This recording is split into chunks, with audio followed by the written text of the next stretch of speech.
2013, the delegates gathered coming from all over South Africa and decided to form this organization. They formed this organization because they said the ruling party was suffering from ideological zigzags and open dominance of neoliberal right-wing politics were characterizing the ruling party at the time. The ruling party was suffering from lack of integrity and credibility, and it was alienating anything that was advancing a left perspective.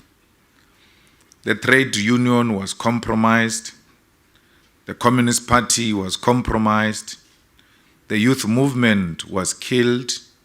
The Women's League was co-opted into the agenda of neoliberalism.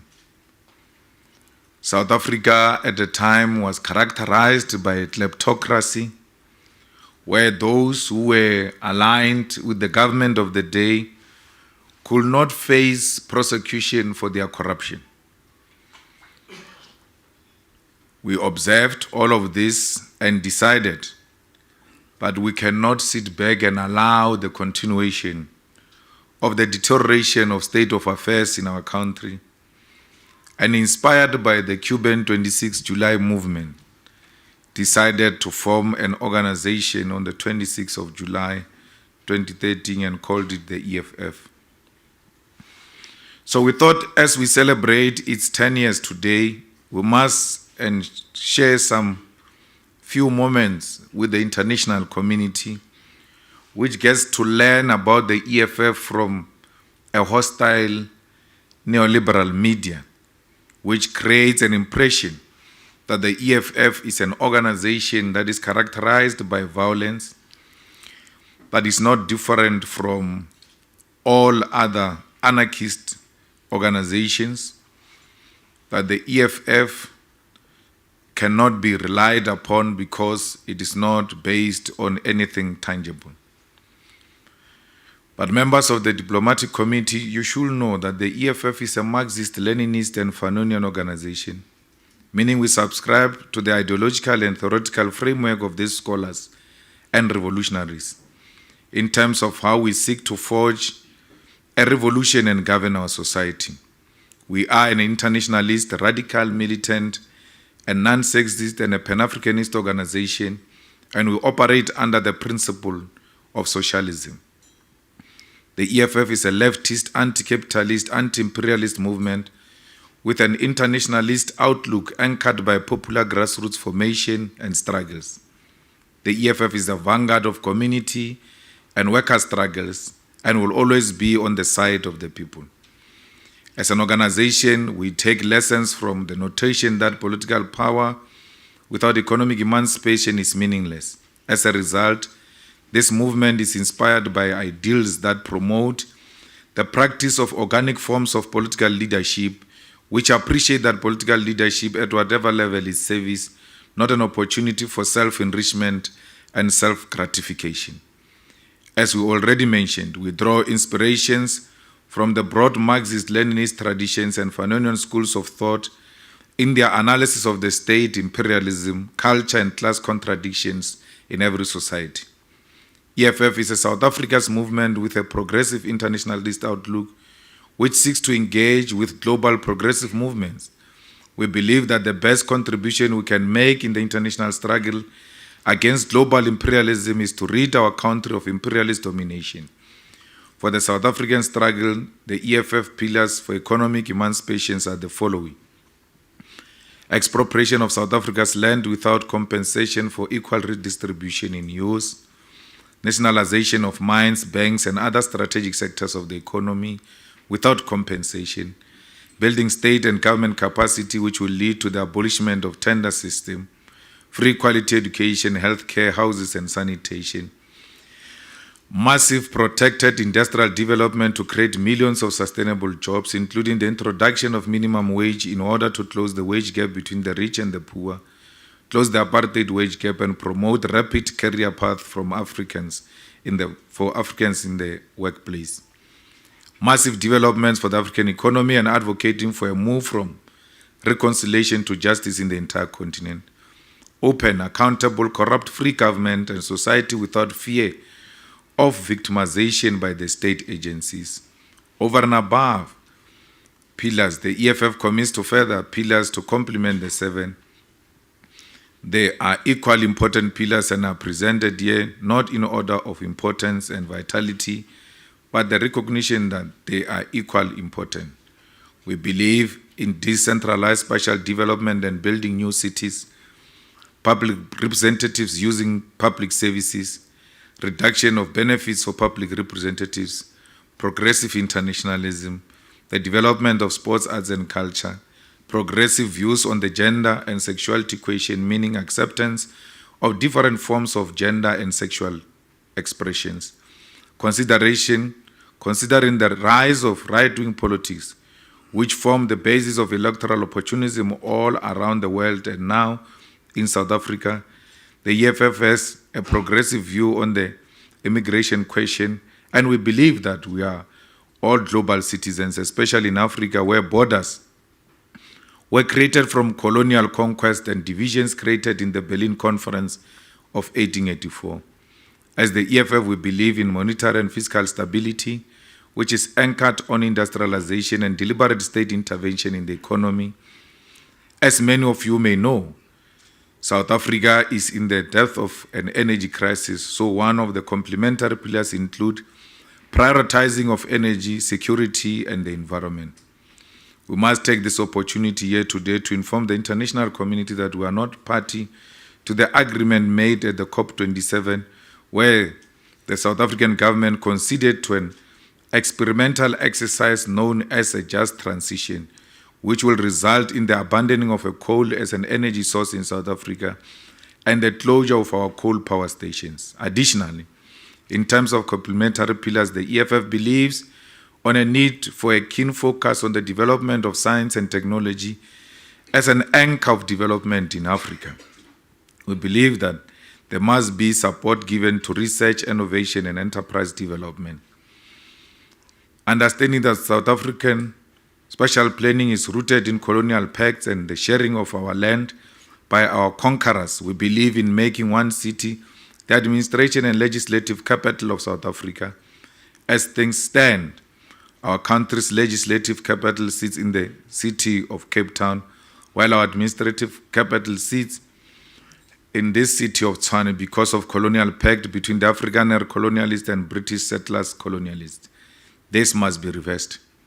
Finally, we believe in the transformation of the criminal justice system, that our correctional centers must be rehabilitated instead of creating worse hardened criminals. Members of the diplomatic community, we could speak at length about our organization, its history and its policies, but as you are all aware, we have a 10th anniversary rally at FNB Stadium, where we'll expand much deeper on who we are and what we stand for. We hope all of you will be in attendance to experience the Festival of the Poor. Fellow global citizens, we must, however, touch on some key international issues that require our attention, and first and foremost, we must speak about the conflict between Russia and Ukraine. It must be understood that as the EFF, we believe that the conflict between these two nations must be resolved, and it must be resolved peacefully. We want to make it categorically clear, however, that we believe the conflict arises because of NATO's uncontrollable desire to infringe on the territorial integrity of Russia by setting up military capacity on its borders. That is the genesis of the conflict. It is the breaking of treaties that were adopted during the fall of the Soviet Union, and that must be condemned as much as we may condemn the war itself. We have noted the communication from Cyril Ramaphosa's office that Russia President Vladimir Putin will not attend the next month's BRICS summit in South Africa. It is our understanding that President Putin's withdrawal is a consequence of South Africa state's reluctance to be firm on international affairs and their inability to resist pressure from NATO to arrest President Putin. South Africa is at the current stage led by an individual who cannot take a firm position on any matter even if his life depends on it. We therefore want to caution all nations represented here today, especially members of BRICS, that South Africa is currently led by a spineless government that will never meaningfully take forward efforts to grow the strength of the global South and its allies. Any effort to fight against imperialism, the calls for de-dollarization, and for an alliance that will place BRICS nations on a stronger footing in the globe will always be undermined by a cowardly government in South Africa.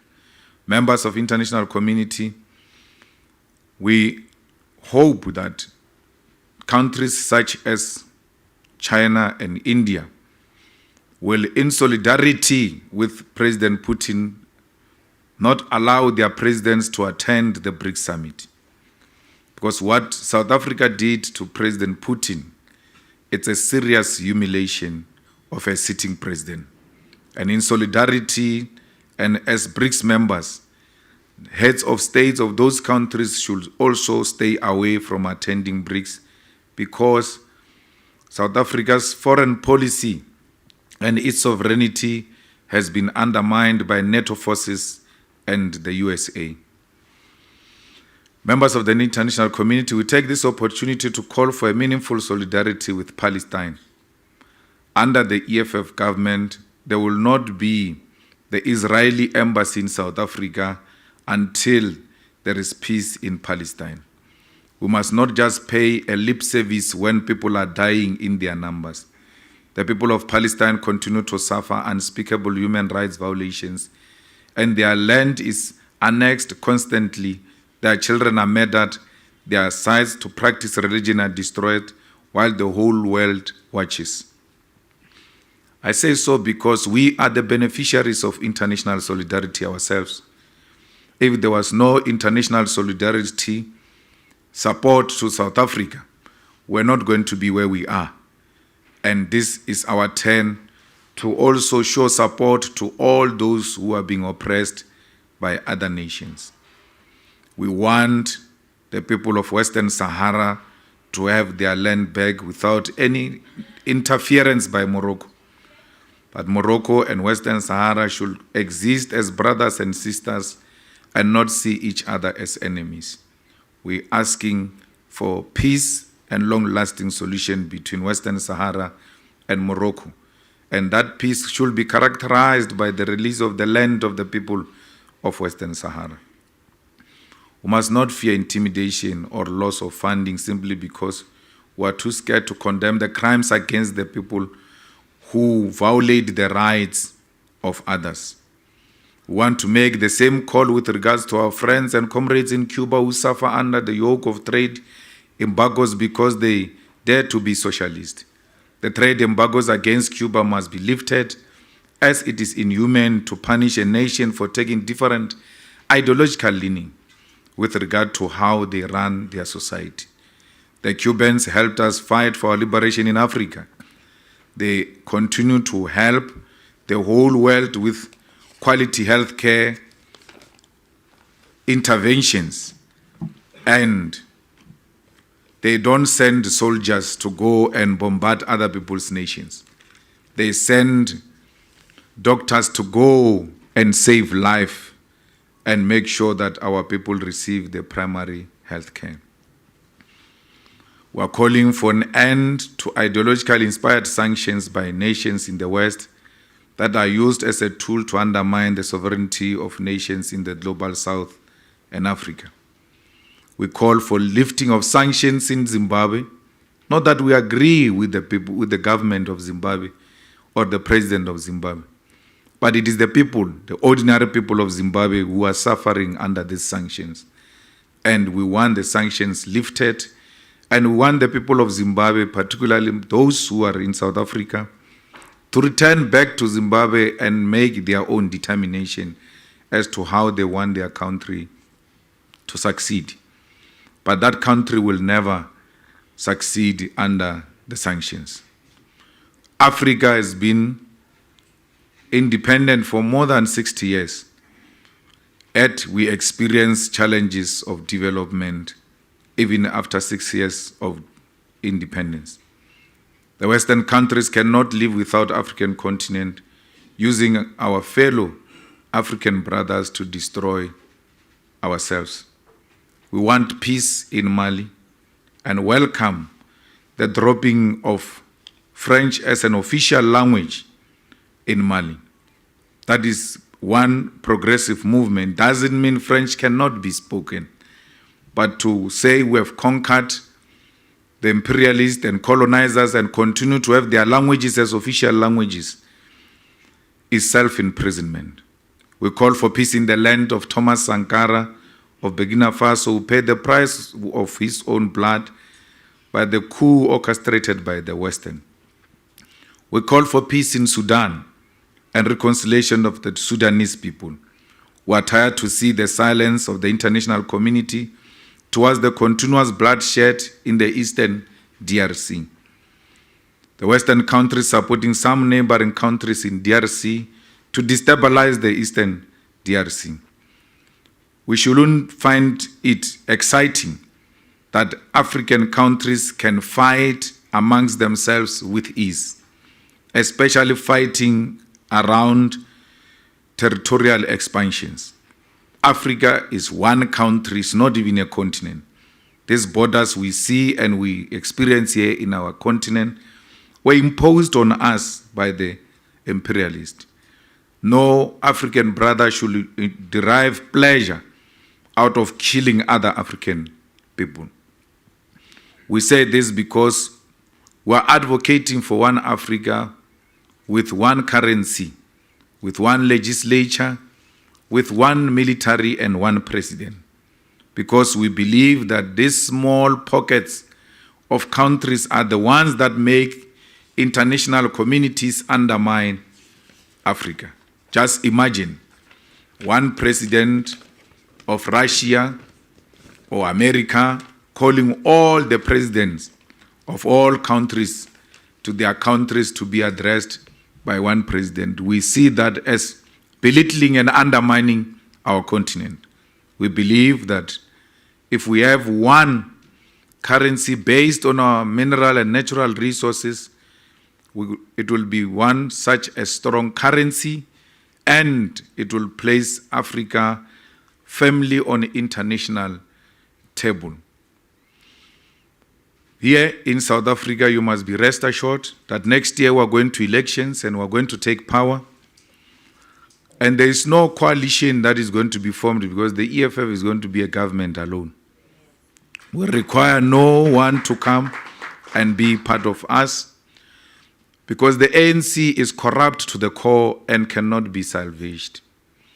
DA is racist to the core and cannot be helped.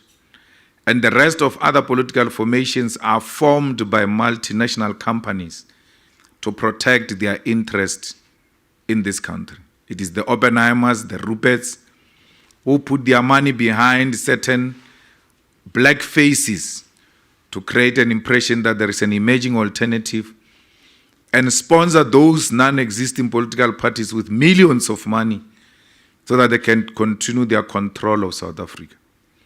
The EFF, since its formation, has never dropped. It is the only organization in South Africa that has been growing. And even the latest research shows that the EFF has surpassed the ANC in the Western Cape and in many other provinces of South Africa. So you can be rest assured, you are not talking to a government in waiting here today. You are talking to government in Ekurhuleni Metro. You are talking to government in Nelson Mandela Metro. You are talking to government in Johannesburg Metro. You are talking to government in eThekwini Metro. You are talking to government in Mogale City Municipality. So when we say to you that we are taking over government next year, it's not a rhetorical question. It is a clear declaration based on a scientific research conducted by people who are not aligned to the EFF. So next year, be rest assured that all of you who are here, we may be hosted in a different place just next door here. where the government sits. So we want to take this opportunity to really thank you for accepting our invitation, and thank you for showing up this morning. It has not been easy for us. We had our dinner last night. It has been a very busy week, and tomorrow we are at the FNB Stadium, and you are all invited. Thank you very much.